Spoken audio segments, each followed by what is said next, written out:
우리가 인생을 살아가다 보면은 여러 가지 두려움들을 만나게 되는데요. 이 두려움을 성경에서는 두 가지로 나누어 볼 수가 있게 됩니다. 이 부정적인 두려움과 긍정적인 두려움으로 나누어 볼 수 있는데, 그 부정적인 두려움은 인간적인 염려와 이 불안에서 비롯된 두려움이라고 할 수가 있겠죠. 이 사람을 두려워하는 것과 어떤 상황을 두려워하는 것 또는 죽음과 미래에 대한 두려움들이 그 주를 이루게 되는 것이 이제 주어진 어떤 그런 부정적인 두려움이라고 얘기할 수 있습니다.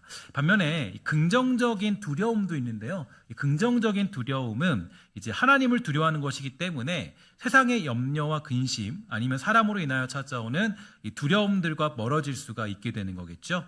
그러니까 오늘 우리에게 찾아오는 두려움이 무엇인가를 좀 확인해 볼 필요가 있는데, 지금 나에게 두려움과 불안과 근심과 걱정, 염려들이 있는데 이것들이 과연 이제 어디로부터 시작되었느냐? 그러니까 이제 어떤 나의 육체적인 문제, 나의 삶의 문제로 시작되었느냐, 아니면 하나님으로부터 시작되는 두려움이냐, 이것들을 좀 분석해 보면 이게 긍정적인 것인지 부정적인 것인지를 알 수가 있게 되는 것입니다. 제가 오늘 말씀을 이렇게 묵상하면서 두려움에 대한 어떤 이야기를 하려고 준비 중에 있는데요. 그때 이제 딱 마침 그때 한 성도님이 딱 전화가 왔어요. 전화가 와가지고 저에게 딱 이렇게 말씀하시는 거예요. 목사님, 저 이상한 기분이 드는데요. 어떤 기분이냐면 지금 저에게 아무런 문제도 없고 어렵지도 않은데 왜 이렇게 제가 마음이 불안한지 모르겠어요. 마음이 두렵고 떨리고 왜 그런지 모르겠어요 라고 목요일 저녁쯤에 전화가 왔습니다. 그래서 제가 마침 말씀을 준비하고 묵상하는 중인데 그때 이제 그런 이야기를 마침 또 전화가 와서 듣게 된 거죠. 저는 그 이야기를 듣고 그 두려움이야말로 이제 그 시작이 뭔가 보니까 이 악한 자가 주는 두려움이다라는 사실을 깨닫게 되었습니다. 그래서 제가 기도해 주면서 악한 자가 주는 두려움을 몰아내고 또한 하나님이 주신 평강을 얻게 되기를 간절히 기도해 줬는데, 특별히 우리 주님은 부활하셔서 제자들을 만나게 되었을 때 가장 먼저 하신 말씀이 바로 평강이 있으라라는 말씀이었죠. 괜시리 우리를 두렵게 하는 것, 내 마음의 근심과 염려와 불안들이 찾아오는 것, 내 마음이 위축되는 것, 그것은 긍정적인 두려움이 아니라 부정적인 두려움이 분명하고요. 악한 자가 주는 두려움이 분명합니다. 악한 자는 우리를 두렵게 만들어서 근심하게 만들고 염려하게 만들면서 우리에게 허락된 주님의 평강을 누릴 수 없도록 만들죠. 그러니까 혹 지금 저와 여러분들과 우리의 마음속에 찾아오는 어떤 두려움들이 있다면, 여러분들 안에 가만히 앉아있는 그런 두려움들이 있다면 그 모든 것들을 예수 그리스도의 이름으로 대적하여 몰아내고 주님 오늘 주신 평강을 위해서 기도할 때 하나님이 여러분들의 마음을 회복시키는 역사가 예배 가운데 일어나게 되는 줄 믿습니다. 내 안에 두려움들이 있다면 그 모든 두려움들을 주의 예수 그리스도의 이름으로 대적하십시오. 그리고 하나님을 신뢰하십시오. 이사야 41장 10절을 보니까 이렇게 얘기해 주고 있더라고요. 두려워하지 말라, 내가 너와 함께함이라. 놀라지 말라, 나는 내 하나님이 됨이라. 믿으십니까? 이 말씀을 믿으시고 여러분 안에 두려움들을 몰아내는 축복이 있게 되기를 주의 이름으로 간절히 부탁을 드리겠습니다. 빌립보 4장 6절과 7절을 보면 이렇게 되어져 있죠. 함께 다 같이 읽습니다. 시작. 아무것도 염려하지 말고 다만 모든 일에 기도와 간구로 너희 구할 것을 감사함으로 하나님께 아뢰라. 아멘. 성경은 우리에게 이렇게 얘기해주고 있습니다. 디모데후서 1장 7절에 보니까 이렇게 얘기하죠. 하나님이 우리에게 주신 것은 어떤 마음이 아니라고요? 두려워하는 마음이 아니요 오직 능력과 사랑과 어떤 마음이요? 절제하는 마음이다. 이렇게 가르쳐주고 있어요. 특히 우리는 주님의 자녀가 되었기 때문에 어떤 특권을 받았느냐? 로마서 8장 15절인데 함께 우리 선포하면서 읽도록 하겠습니다. 시작. 너희는 다시 무서워하는 종의 영을 받지 아니하고 양자의 영을 받았으므로 우리가 아바 아버지라 부르짖느니라. 아멘. 우리 주님은 저와 여러분들이 세상의 문제로 사람들과의 상황과 현실로 말미암아 두려워하는 것을 가장 아쉬워하는 분이십니다. 그래서인지 우리 주님께서는 여러 번 우리에게 두려워하지 말라고 말씀하셨는데요. 오늘 우리가 살아가는 이 땅 속에서 주님께서 여전히 우리와 함께 하심을 여러분 기억하시고 우리에게 베푸시는 주님의 사랑을 내가 기억할 수만 있다면 그 하나님의 사랑이 우리 안에 있는 모든 두려움들을 몰아내는 역사가 있게 되는 줄 믿습니다. 그래서 오늘 세상에 대한 두려움, 삶에 대한 두려움, 괜시리 나에게 찾아오는 불안감들, 그 모든 것들을 주님의 사랑으로 몰아내서 이 평강을 누리며 돌아가는 저와 여러분, 우리 신성의 모든 권속들 다 되시기를 주의 이름으로 간절히 부탁을 말씀을 드리겠습니다. 이제 오늘 본문의 내용을 보면 이 바리새인들의 외식에 대한 경계의 말씀과 환난을 이기는 신앙에 대한 권면의 말씀이 기록되어져 있는데요. 이 본문의 시작을 보니까 이렇게 나타나 있습니다. 그동안에 무리 수만 명이 모여서 서로 밟힐 만큼 되었다라고 되어져 있는데, 여기서 말하는 그동안에는 누가복음 11장 37절부터 시작되는 내용을 얘기해주고 있어요. 그래서 이 바리새인의 집에서 식사하고 있을 그때에 일어난 일들을 가리키고 있는데요. 그때부터 내용들이 등장하고 있습니다. 그때 예수님은 바리새인들과 율법사들을 책망하셨고, 그러자 그들은 예수님을 책잡고자 여러 가지 질문하던 상황을 말하는 것인데요. 물론 그 상황 속에서도 주님의 말씀을 진실로 듣고자 하는 이들이 있었겠지만, 아마도 대부분의 사람들은 바리새인들과 율법사들에 대한 예수님의 비판적인 말씀들이 사람들의 호기심을 자극하게 된 것 같습니다. 그에 따라 수많은 사람들이 여기에 몰려왔다라는 것을 암시해주고 있는데, 물론 여기서 이 수만 명이다라고 한 것은 정말로 수만 명이 모인 것은 아니고, 원어적으로 보면 정말로 많은 사람들이 모였다라는 것을 강조하기 위함이라는 것을 알 수가 있게 되죠. 이렇게 많은 사람이 모이는 일이 예수님께 특별한 일은 아니었습니다. 예수님이 가는 곳은 언제나 많은 사람들이 모였고요, 함께했고, 그렇게 늘 비슷한 일상을 보내는 중에 예수님이 이렇게 말씀하세요. 바리새인들의 뭘 조심하라고요? 누룩을 조심하라, 이렇게 말씀하시는데, 특히 이 부분을 보면 예수님이 이 말씀을 하실 때 이 무리가 아닌 제자라는 것으로 명칭을 먼저 바꿔서 성경이 등장하고 있어요. 그러니까 예수님이 말씀하시는 대상에 있어서 제자들과 무리를 여러 번에 걸쳐서 얘기해주고 있는데요. 12장만 해도 7번이나 제자와 무리라는 단어를 구분하여서 사용하십니다. 여기 보면 이 12장에서 유독 제자와 무리를 구분하면서 계심은 무리들 중에 이 대부분이 순수하게 예수님의 말씀을 듣기 위하여서 온 자들이라기보다는 예수님을 책잡기 위한 서기관들과 이 바리새인들의 편에 서 있던 자들이 주류를 이뤘기 때문이죠. 그러니까 지금 주변에 예수님에 대해서 긍정적으로 있는 분들이 거의 없는 겁니다. 그러니까 예수님에 대해서 제자들, 그러니까 제자들이라고 부를 수 있는 그런 사람들이 몇몇 있고, 나머지는 전부 다 이 바리새인 편이나 서기관 편이나 그런 쪽에 있는 사람들이 많이 주를 이루고 있다라는 거죠. 그렇기 때문에 오늘 우리가 보는 본문을 보면 예수님은 유독 제자들에게 두 가지를 강조해주고 계십니다. 뭐라 그러냐면은 첫 번째로 바리새인들의 외식을 주의해야 한다, 이렇게 얘기해주고 있고, 두 번째로 환난을 당할 때 신앙을 버리지 말아야 한다라는 것을 강조해주고 있죠.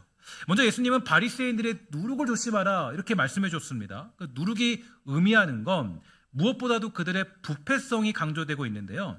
당시 유대인들의 주식은 빵이었기 때문에 이제 이 누룩은 그들에게 굉장히 친숙한 것이죠. 그러니까 누룩을 얘기하면 어떤 성질을 갖고 있는지 누구든지 다 알고 있는 그런 비유가 될 수 있다라는 거예요. 특히 신약에서 보면 누룩이 사용되는 내용은 대부분이 주로 부패한 것, 악한 영향력의 상징으로 사용되어지는데요. 실제로 이 누룩을 섞은 반죽이 오래되면 그 반죽은 부패해서 나쁜 냄새를 내면서 그렇게 썩게 되어 있습니다. 그리고 이 누룩의 부패성은 바리새인들의 특징이다라고 정의할 수 있겠죠. 그래서 이 위선적인 모습을 방치하면요, 이 위선이 결국에는 이제 자기뿐 아니라 모든 사람들을 이 부패시키는 것을 상징해주고 있습니다.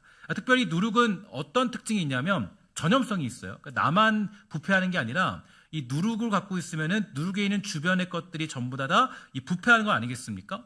그러므로 바리새인들의 위선은 주위의 모든 사람들에게로 전염될 가능성이 컸다라는 거죠.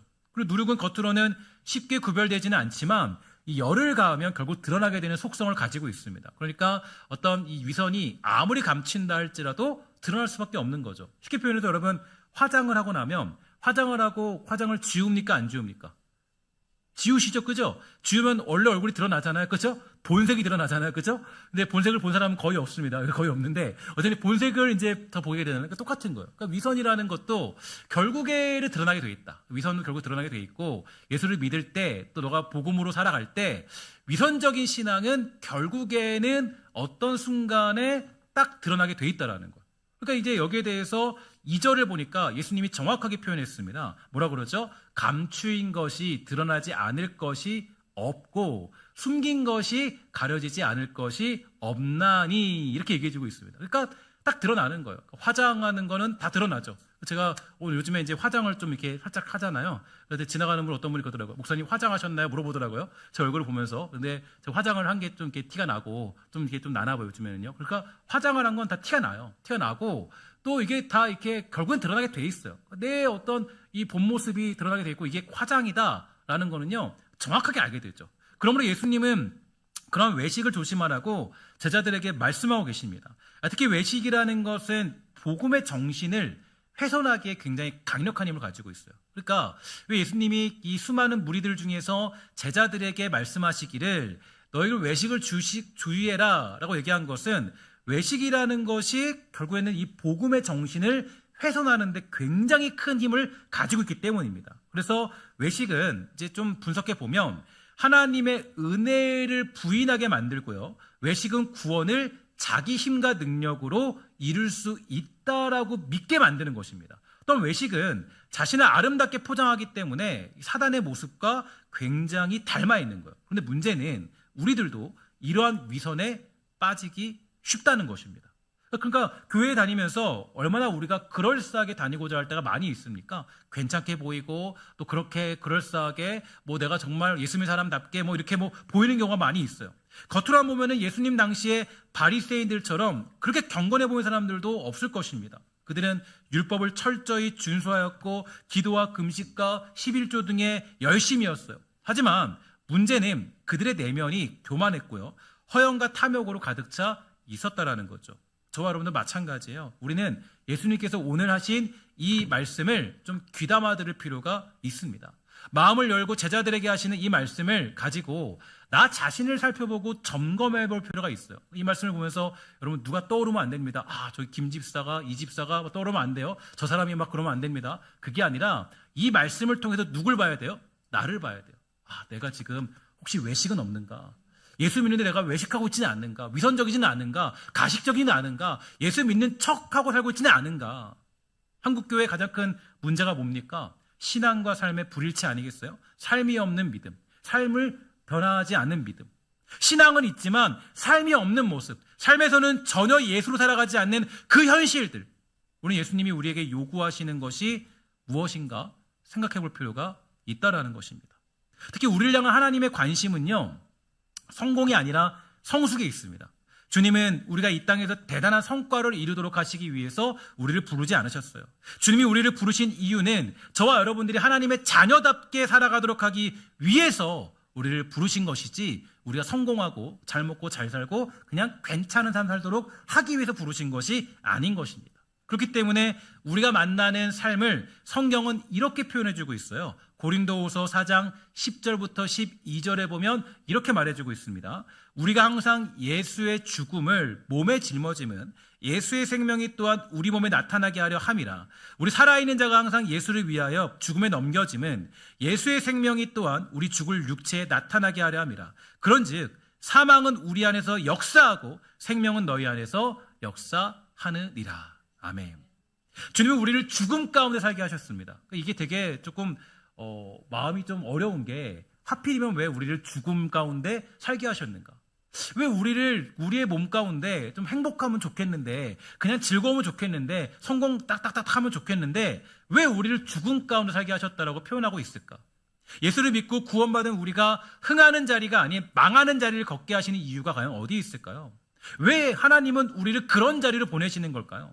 요셉을 한번 생각해보면 그 답이 나오는데요. 요셉은 어느 날 꿈을 꾸게 됩니다. 그런데 자기가 계획을 하고 세워서 꿈을 꾼 것이 아니라 어느 날 자고 있는데 갑자기 하나님의 은혜 가운데 아주 기가 막힌 꿈을 꾸게 돼요. 마치 우리가 구원을 전적으로 받는 것처럼 하나님께서 인도하신 계획들을 그 꿈으로 이제 완전히 받게 된 거죠. 그래서 기가 막힌 꿈인데 볏짓단들이 자신에게 절을 하고 해와 달과 별들이 자신에게 절하는 아주 기가 막힌 꿈이죠. 근데 여러분 보통 이런 꿈을 꾸면 여러분 우리 같으면 어때요? 좀 성숙했으니까 형제들에게 말해요, 안 해요?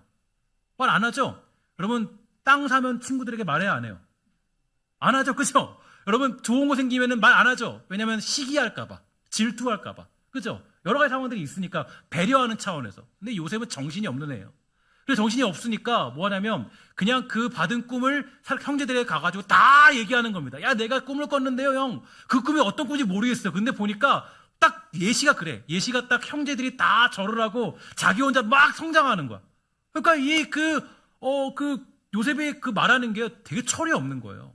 그 형들이 어때요? 형들이 시기하고 질투하고. 그러니까 요셉은 뭐가 있었냐면은 그냥 철이 없는 게 아니라 자랑하고 싶었던 거예요. 마음속에 막 기이한 꿈을 가지고. 근데 형들이 그러니까 그 얘기를 듣고 뭐였냐면 요셉을 이제 이렇게 구덩이에 던져서 죽이려다가 그냥 팔아 넘겨야겠다. 팔아 넘겨버립니다. 애굽으로 팔죠. 하나님이 기가 막힌 꿈을 줬다면 이제 성공의 자리로 가도 모자랄 판에 주님은 요셉을 구덩이에 던졌고 애굽에서 노예로 살게 하십니다. 그뿐만이 아니에요. 누명을 쓰기도 하고 오랜 시간 감옥 생활을 하기도 해요. 그러다가 마지막에 그는 형들을 만나서 재회하게 되는데 우리는 종종 이러한 요셉의 마지막을 총리된 인생으로 기억할 때가 많이 있습니다. 그런데 여러분, 창세기가 여러분들이 얘기해주고 싶은 것은 요셉이 총리가 됐다는 사건이 아닙니다. 가장 중요한 사건은 뭐냐면 요셉이 바로 그 자신을 팔아넘긴 형들을 용서하고 그들을 걷어들여서 그들과 함께 그 애굽 땅에서 살도록 허락했다는 거예요. 되게 여러분 독특한 일이에요. 여러분에게는 되게 흔한 일일 수 있겠지만 굉장히 여러분 그게 말도 안 되는 일입니다. 여러분을 팔아넘긴 사람들이에요. 여러분들을 팔아넘겼고 그냥 그 애중이 살다가 그게 정말 힘들어 살았는데 애굽에 팔아넘겨서 노예처럼 살고 완전히 정말 원수 같은 사람들이에요. 형들이 다 원수죠. 근데 어떻게 합니까? 나중에 보니까요, 하나님이 그 십자가를 짊어지는 삶을 살게 하셔서 어디까지 자라게 하시냐면 원수를 사랑하는 그 자리까지 가게 하시는 거예요. 근데 우리 기억할 때 뭘 기억하냐면 요셉이 총리가 된 사실만 기억을 하지, 요셉이 그 형들을 받아들여서 그들을 자기 애굽 땅에서 거주하게 만들고, 형들 걱정하지 마세요, 내가 다 먹이겠습니다. 두려워하지 마세요, 내가 다 먹일게요. 이게 말이 안 되는 얘기거든요. 그러니까 이제 요셉이 그 억울한 길을 걸으면서 어디까지 간 거냐면 하나님의 섭리와 계획 속에서 형들을 받아들이는 믿음의 자리까지 성숙하게 되었다라는 거예요. 요셉은 그 죽음과 같은 인생길에서 형들을 품는 자리까지 갔던 것입니다. 그게 바로 하나님이 요셉을 부르신 이유와 목적이며 하나님이 키워내신 자리가 되는 거죠. 이런 요셉의 모습은 누가복음이 우리에게 제시하고 있는 하나님의 나라와 굉장히 일치합니다. 그러니까 이제 누가가 얘기하고 있는 것이 뭡니까? 하나님의 나라를 십자가의 길로 살아내야 된다라고 얘기해주고 있거든요. 그러니까 이게 우리 성도들의 모습이다, 이게 우리 그리스도인들의 모습이다 가르쳐주고 있거든요. 그러니까 이제 요셉도 똑같은 모습이에요. 그러니까 하나님 나라와 일치하는 그 내용들, 우리가 하나님 나라를 세우는 것은요, 하나님 나라의 길을 걷는 것은 거창하고 대단한 길이 아닙니다. 뭐 제가 그래서 가끔 얘기하지만 우리가 항상 이 기독교인들이 환상을 버려야 돼요. 그러면 기도할 때 맨날 뭐 5대양 6대주를 품고 기도해라 라고 얘기하는데 그런 거 아닙니다. 예수 믿고 살아가는 것은 여러분들에게 주어진 자리에서 하나님의 자녀답게 살아가는 그 비전 가지고 살아가는 거예요. 나에게 주어진 환경과 나에게 주어진 주어진 상황 속에서 하나님 자녀답게 원수를 품고 살아가는 그 인생, 예수님이 그랬던 것처럼 그렇게 하나님 나라를 살아가는 방식이 되는 거예요. 그래서 이웃을 품고 살아가는 그 모습들, 오늘 예수님이 하신 바리새인들의 누룩 곧 외식을 주의하라는 이 말씀을 기억하면서 혹시라도 우리의 신앙이 이상한 허울뿐인 신앙으로 되고 있지는 않은지. 그러니까 누누이 말씀드리지만 교회 다닐 때 허울뿐인 신앙을 좀 버려야 됩니다. 그러니까 이상한 환상을 버려야 돼요. 그냥 세상이 말하는 환상들, 그게 아니에요. 예수 믿고 살아갈 때 가장 중요한 건 어떻게 하면 나에게 주어진 자리에서 하나님의 자녀답게 살아갈 것인가. 가정에서, 관계에서, 또 여러 상황 속에서 힘든 일이 있을 때, 고통이 있을 때, 이게 우리가 살아가는 모습이라고요. 여러분, 혹시 허울뿐인 신앙이 아닌 진정한 변화를 향해 달려가는 살아가는 우리 신성교회 모든 권속들, 우리 모두가 다 되시기를 주의 이름으로 간절히 부탁을 드리겠습니다. 두 번째로 예수님은 제자들에게 두려워하지 말 것을 강조해주고 있는데요, 이 두려움은 우리를 무너뜨리기 때문에 이 충분한 힘을 가지고 있습니다. 우리는 두려움으로 말미암아 때로는 어찌할 바를 모르기도 이렇게 하고요, 신앙을 버리기도 할 때가 많이 있게 되죠. 마가복음을 강해하면서 말씀드렸지만 이제 마가복음은 당시에 여러 가지 핍박을 당하던 그리스도인들이 배교했다라고 되어져 있는데, 이 배교했을 때 그들에게 다시 한번 예수님이 누구셨고 어떤 일을 행하셨는지에 대해서 매우 강하고 간략하게 전달하기 위해 작성된 복음서가 마가복음 아니겠습니까? 당시 얼마나 핍박이 강했으면 그렇게 많은 사람들이 두려움 가운데 배교하는 일이 벌어졌을까? 그러면 여러분들은 두려움이 찾아오는 가장 큰 원인은 뭐라고 생각하십니까? 왜 우리에게 두려움이 찾아올까요? 왜 오늘의 걱정과 근심과 염려와 불안이 찾아오게 될까요? 오늘 성경은 두려움의 가장 큰 원인에 대해서 이렇게 얘기해주고 있습니다. 4절입니다. 함께 읽을게요. 시작. 내가 내 친구 너희에게 말하노니 몸을 죽이고 그 후에는 능히 더 못하는 자들을 두려워하지 말라. 아멘. 그 원인은 몸을 죽이는 것 외에 아무것도 하지 못하는 것을 두려워하기 때문이다라고 정확하게 지적해주고 있는데요. 특히 이 구절은 세상 권세자들에 의한 핍박이 어느 정도까지인지를 말해주고 있습니다. 그러니까 이 성도들에 대한 세상 권세자들의 핍박 정도가 극에 달하면 우리가 목숨을 잃을 수도 있다라는 거예요. 근데 또 한 가지 중요한 것이 있어요. 그러니까 세상 권세자들이 나를 핍박하면, 예수 믿는 거 핍박하면 목숨을 잃기도 합니다. 빼앗기기도 해요. 그게 우리의 믿음이에요. 근데 한 가지 또 알 수 있는 것은 뭐냐면, 그들의 한계는 그저 내 목숨을 빼앗는 것 정도구나. 그 이상은 못한다. 그들의 한계는 그저 내 육신을 괴롭게 만드는 것 뿐이구나. 여기까지구나라는 것을 알 수가 있게 돼요. 그러니까 목숨을 빼앗는 것 외에는 아무것도 할 수 없다라는 것이 우리에게 나타나는 그런 이야기죠. 물론 그러한 일들이 우리에게 두렵기도 합니다. 무섭기도 합니다. 예수 믿을 때 목숨 잃는 것 무섭기도 하죠. 그러나 5절에서는 분명히 말해주고 있습니다. 우리 함께 선포하면서 다 같이 읽도록 하겠습니다. 시작. 마땅히 두려워할 자를 내가 너희에게 보이리니 곧 죽인 후에 또한 지옥에 던져 넣는 권세 있는 그를 두려워하라. 내가 참으로 너에게 이르노니 그를 두려워하라. 아멘. 다시 말해서 우리가 두려워야 될 존재는 그런 육체의 육신을 빼앗는 자들이 아니라 심판주의신 하나님을 두려워하라 라는 것을 의미해주고 있다라는 거예요. 진짜 두려움의 대상은, 진짜 두려우신 분은 우리의 영혼을 빼앗고 심판하시는 하나님이시지 우리의 육체를 빼앗는 정도의 그런 존재가 아니다라고 성경은 강조해주고 있다라는 것입니다. 우리가 두려워야 될 것은 이 땅이 아니고 오직 하나님이 되십니다. 그러니 하나님을 두려워하는 사람들은 이 땅에서 찾아오는 두려움을 몰아낼 수가 있는 거예요. 종종 우리는 사람들의 평가를 두려워하기도 하죠. 때로는 우리는 세상의 결과를 두려워하기도 합니다. 그러나 세상은 우리의 육체만 해할 수 있을 뿐 우리의 영혼을 어찌할 수 없다라고 예수님은 분명히 가르쳐주고 계십니다. 왜냐하면 우리의 영혼을 다스리는 것은 세상이 아니라 오직 우리 하나님뿐이시기 때문이죠. 이 사실을 믿으시기를 주의 이름으로 간절히 부탁을 드리겠습니다. 우리의 육체는 해할 수 있을 거예요. 그러나 우리의 영혼은 하나님이 주관하시기 때문에 우린 두려울 것이 없다라는 거예요. 그래서 예수님은 두려움에 떨고 있는 제자들에게 이렇게 말씀하십니다. 6절과 7절 여러분의 가슴에 손을 얹고 함께 다 같이 고백하도록 할게요. 손을 얹고 고백합시다. 시작. 참새 5마리가 두 아사리온에 팔리는 것이 아니냐. 그러나 하나님 앞에는 그 하나도 잊어버리시는 바 되지 아니하는도다. 너희에게는 심지어 머리털까지도 다 세신 바 되었나니 두려워하지 말라. 너희는 많은 참새보다 귀하니라. 아멘. 우리 주님 말씀하시는 거예요. 내가 너희들을 혹시라도 참새보다 귀하다. 내가 저기 있는 그 작은 미물도 다 보호하는데 내가 너희들을 위해서 너희를 그냥 두겠니? 너희를 그냥 둘 것 같니? 주님은 머리털까지 다 세신 바 되었다고 말씀하고 계시죠. 그런데 우리는 이 땅에 살아갈 때 두려워할 것이 없어요. 그러니까 우리가 두려움이 찾아오고 근심이 오고 걱정이 오는 것은 사실 우리의 관심이 세상에 있을 때입니다. 제가 설교하고 가장 두려운 것은 사실 하나님이어야 되는데 때로는 그럴 때 있어요. 사람들의 평가. 내 설교 잘 들었을까? 내 설교 잘 들었을까? 난 설교 잘했나? 지난번에 제가 청소년 집회를 한번 인도했잖아요. 제가 한 3일, 4일 동안 후회했어요. 뭘 후회? 나 설교를 잘 못한 것 같은데. 어떻게 한 거지? 정말 내가 좀 더 잘할 수 있었는데 마이크가 좀만 좋았어도 환경이 좋았어도 사람들이 어떻게 생각했을까? 근데 나중에 알게 되더라고요. 맞아.